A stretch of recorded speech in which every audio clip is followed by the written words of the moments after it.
Halo, assalamualaikum warahmatullahi wabarakatuh. Jumpa kembali dengan Banyuwangi Official. Oke, selamat malam semuanya teman-teman ya. Jadi malam hari ini kita mau nonton lagi. Kali ini videonya dari Bang Opung Parpila.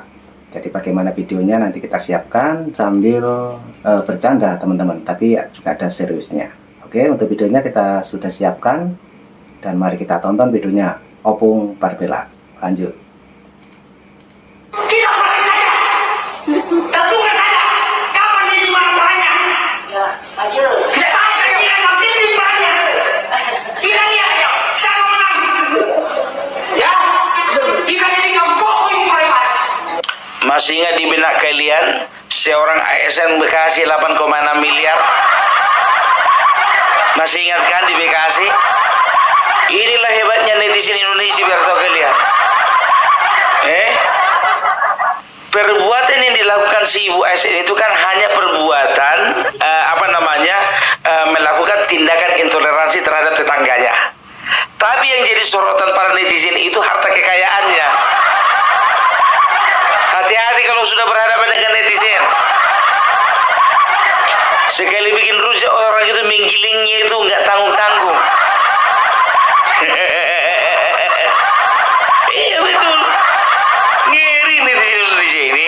Istilahnya menembak, ditembak bapaknya yang mati mamanya.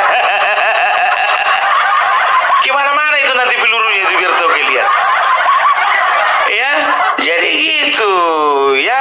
Jadi bisa dikatakan ya, itu adalah tindakan yang memang betul-betul brutal aku bilang.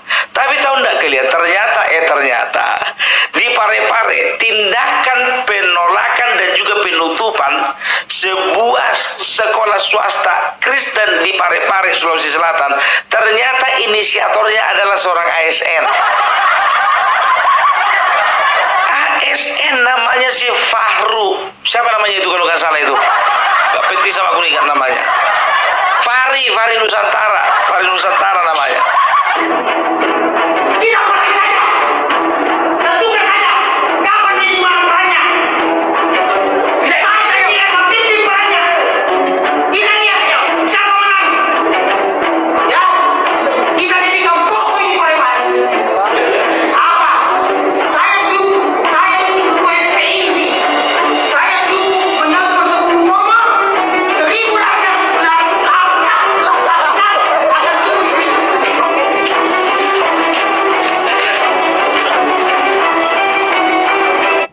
Nah, ini pembahasannya Opung teman-teman ya. Jadi kali ini Opung juga ada serius, juga ada candaannya juga.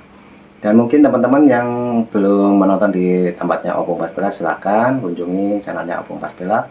Dan mari kita play lagi, dan nanti kita ketahui bareng dengan pembahasannya Opung yang sangat menggelitik untuk malam hari ini. Oke, lanjut untuk videonya Opung, kita play dulu.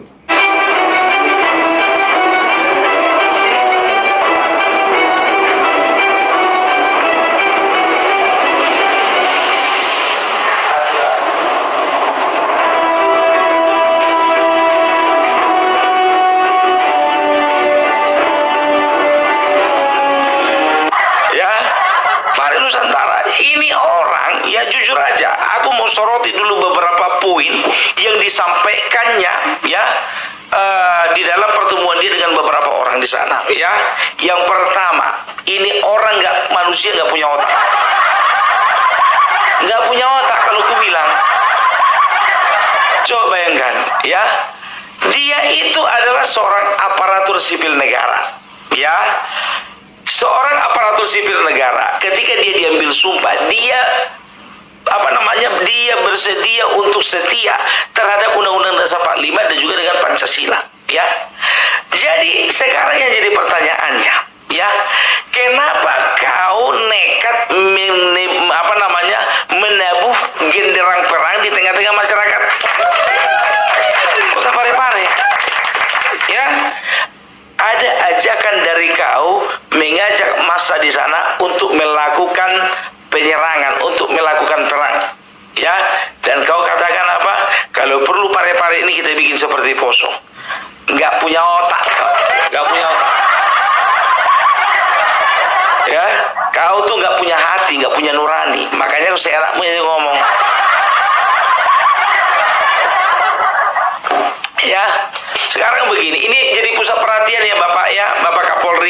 Presiden Joko Widodo dan Bapak Presiden terpilih Bapak Prabowo Subianto, tolong Pak, orang ini yang namanya Fahri Nusantara ini harus ditangkap sekarang juga. Karena apa? Karena dia sudah melakukan tindakan-tindakan yang menyesatkan, tindakan-tindakan yang mengarahkan orang untuk mati konyol. Ya, dia berencana ya akan merubah kota Parepare seperti Poso. Bagi yang nggak tahu, ya beberapa tahun yang lalu ada kerusuhan, ya kerusuhan yang didasarkan oleh agama, ya. Jadi bisa dikatakan ini adalah kerusuhan yang paling mengerikan. Akibat kerusuhan ini, banyak korban jiwa berjatuhan dari masing-masing kelompok. Hal tersebut mendorong kedua belah pihak untuk melakukan perdamaian guna mengakhiri perpecahan yang berkelanjutan.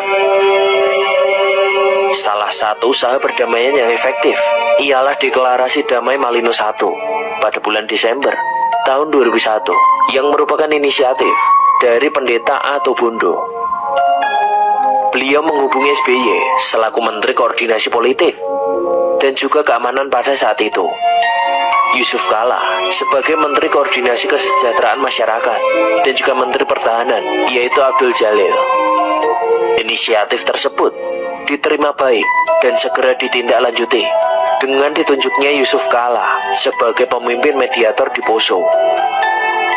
Dalam proses penanganannya, pemerintahan pusat berperan sebagai fasilitator dan juga mediator dalam usaha dilakukannya perdamaian di Poso.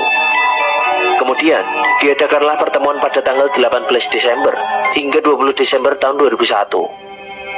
Pertemuan ini diadakan sekaligus untuk melaksanakan mediasi antar kedua belah pihak yang bertikai.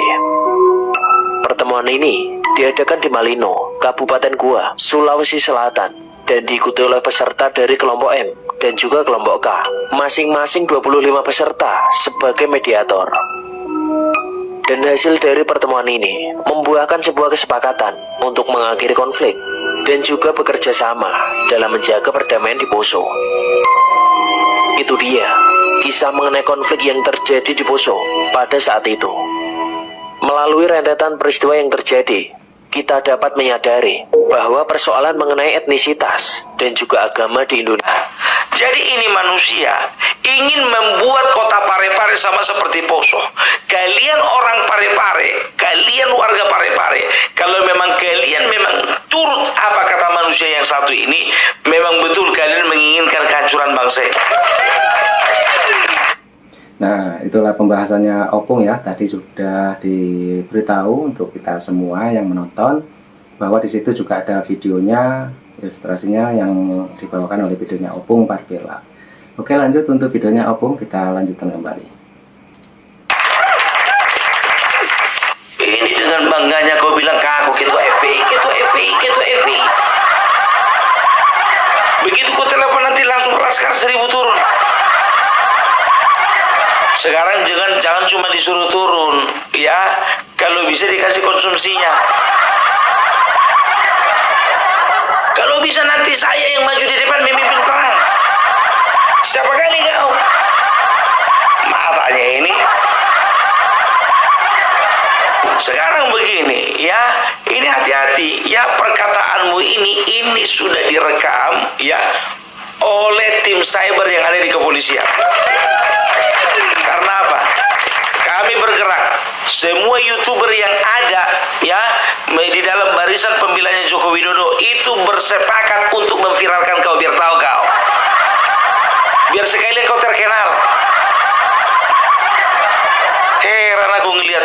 Ini Bapak tolonglah dulu Pak. Ya kalau untuk kedepannya ini jadi evaluasi lah untuk Kementerian Pendayagunaan Aparatur Negara. Tolonglah orang-orang yang akan menjadi PNS, menjadi ASN, diberikan tes wawasan kebangsaan. Ya, coba bayangkan kalian, seorang ASN dia mengaku dengan bangganya ketua FPI. Padahal kita tahu bahwasanya FPI adalah organisasi terlarang, ya, yang yang sudah dilarang keberadaannya di Indonesia, ya, walaupun sudah berganti nama dan secara dasar hukum dan juga anggaran dasar dan juga secara undang-undang sah karena mereka berganti nama walaupun walaupun singkatannya sama, tapi perlu dicurigai ada apa seorang ASN menjadi ketua FPI. Ini harus dipertanyakan, ya kan? Apa yang menjadi apa keistimewaan dia gitulah. Ya, makanya aku bilang hati-hati kau ya. Pokoknya kau harus viral. Kau ajak masyarakat itu untuk berbondong-bondong bersiap-siap untuk perang. Kau aja perang sendiri. Kalian tahu enggak ya, peperangan di Poso itu adalah salah satu peperangan yang mengerikan. Sekitar 370 meninggal dunia, 575 itu luka-luka berat, dan ada sekitar 1000 sekian orang yang kehilangan tempat tinggal. Itu ngerti enggak kau, kampret? Kau ajak-ajak orang perang, dengan secara coba bayangkan kalian, itu forum bersama ya. Dan tahu enggak kalian, tindakan manusia yang satu ini mendapatkan protes keras dari 5 organisasi kemasyarakatan. Kami melaporkan lelaki atas nama Fahri SIP alias Fahri Nusantara atas tindakan provokasi, pengancapan dan penghasutan yang dilakukan kemarin di salah satu acara diskusi yang dilaksanakan di Cafe Alia. Pada intinya, potongan video yang beredar itu sudah sangat bisa untuk menangkap lelaki Fahri ini karena telah mengancam kerukunan dan perdamaian di Kota Parepare agar Fahri Nusantara ini ditangkap segera karena ini merupakan provokasi. Ya, organisasi kemasyarakatan ya. Jadi kalau ku bilang maju terus bang ya, jangan kasih kendor yang namanya Fahri Nusantara harus bisa dijebloskan ke dalam penjara. Karena apa? Ini orang tindakannya sudah sangat meresahkan, ini orang tindakannya sudah memecah belah, ini orang tindakannya sudah sangat berbahaya. Levelnya bukan cuman meresahkan, levelnya bukan cuman sekedar mengganggu, tapi ini levelnya sudah berbahaya. Gitu loh. Karena apa? Dengan terang-terangan ini manusia ingin menciptakan perang yang sama dengan Poso. Hati-hati kalian orang-orang yang ada di Kota Parepare ya. Kalian bisa betul-betul jadi Poso kedua. Karena apa? Hasutan dari orang-orang model seperti ini, yang tadinya masalah bisa diselesaikan dengan baik ya, dengan kekeluargaan ya, mereka itu inginkan apa ya, situasi-situasi seperti ini, situasi-situasi perang seperti ini. Gitu loh ya. Jadi sekarang begini ya, ini masukan juga ini untuk Bapak Kepolisian, Pak ya.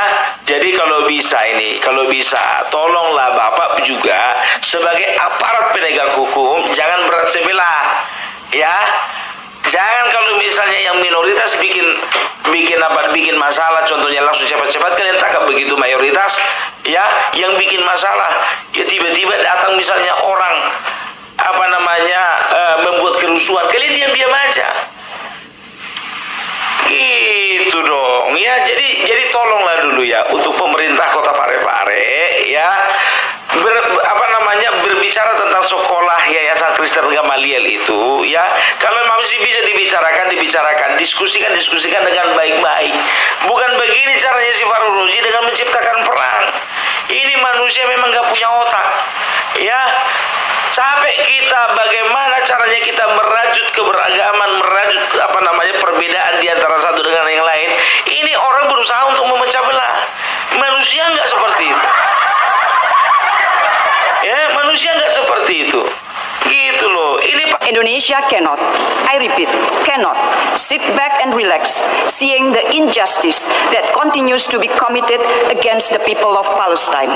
With all due respect, Foreign Minister Bu Retno, don't you think it's a bit hypocrite to speak about injustice in Palestine, while in your own country, in front of your very own eyes, there are still injustice to the Christian minority? Today is Monday the 30th of September 2024, and what you see here is an oppression by the majority against the Christian minority, oppressing the freedom to worship God. This kind of oppression is happening every week in different places in Indonesia. Itu 100% Muslim. di sini. Di lingkungan yang mayoritas non muslim. Di sini Islam semua. Open your eyes, Bu. It's hypocrite to speak against injustice in faraway land when there are still injustice in your own country. Shame on you, Bu. Nah, oke teman-teman, itulah video dari Opung Marpelak yang membahas tentang kerusuhan yang ada di Parepare. Dan mungkin teman-teman punya saran dan kritik, silahkan tulis di kolom komentar saya. Dan mungkin sebentar lagi ada video lagi yang terbaru dari Banyuwangi Official. Jangan lupa nanti kita tonton bareng-bareng. Dan mungkin ada komedi lucu, juga ada juga masalah politik. Oke, terima kasih semuanya. Itulah pembahasannya Opung untuk malam hari ini. Ambil hikmahnya dan tetap di stay tune di Banyuwangi Official. Oke, terima kasih. Assalamualaikum warahmatullahi wabarakatuh. Sampai jumpa.